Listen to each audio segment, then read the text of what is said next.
бързо и лесно стигаме до това, което е необходимо.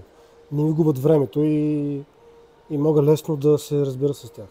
Това, което ни привлече към Кипо и което всъщност се оказа и по-нататък истина, е, че те предложиха устойчивост. Мисля, че това е една от добрите агенции в България. Поне по отношение на CEO-то. Работи се леко.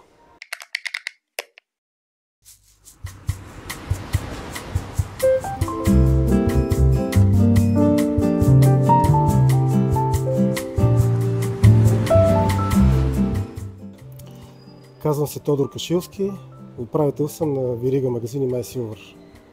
Магазини MySilver продават сребърни бижута.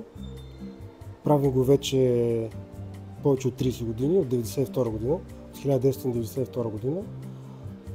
Особеното при нас е, че ние продаваме само това, което произвеждаме сами. Тоест всичко, което е в нашите магазини, това ни отличава от конкуренцията, е произведено от самите нас. Смея да твърдя, че продаваме хубави неща, за хубави хора, за радостни поводи. Радваме хората.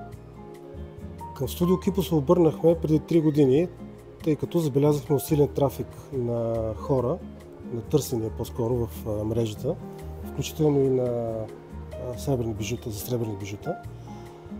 Увеличи се конкуренцията. Около COVID кризата доста хора се насочиха към онлайн и ние започнахме да губим и позиции, които трябваше да ги възстановим и поддържаме по-дълго време. Преди да се обърнем към Кипо, разговарях, разбира се, и с други агенции. Това, което ни привлече към Кипо и което всъщност се оказа и по-нататък истина, е, че те предложиха устойчивост. Тоест не резултати бързи, сега, вау, веднага, а резултати, които да бъдат дълготрайни, устойчиви във времето. Едно глобално виждане за това как да бъдем позиционирани. Не на отделни ключови думи, 1, 2 или 3 или 5, а цял набор от ключови думи, които да могат да обхванат максимално широк кръг от хора и то по добър за тях начин, адекватен за тях начин, как да бъдем намерени, как да ги намерят. И до ден днешен това е окей. Хубавото на работа с студио Кипо е, че не ти губят времето. В този смисъл много лесно, много бързо стигаме до това, което е необходимо. Хората се разбират от работата, бързо и ясно казват това, което трябва да знае един управител, не ми губят времето.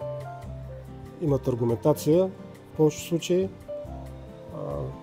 Всеки път, когато е необходимо да се дадат данни, те се предоставят. Отделно това има данни, които редовно получаваме. Работи се леко. Бих препоръчал Кипо на други. Препоръчал съм ги, ако не се лъжа. Не знам дали са се обаждали. Да, мисля, че това е една от добрите агенции в България. Поне по отношение на CEO.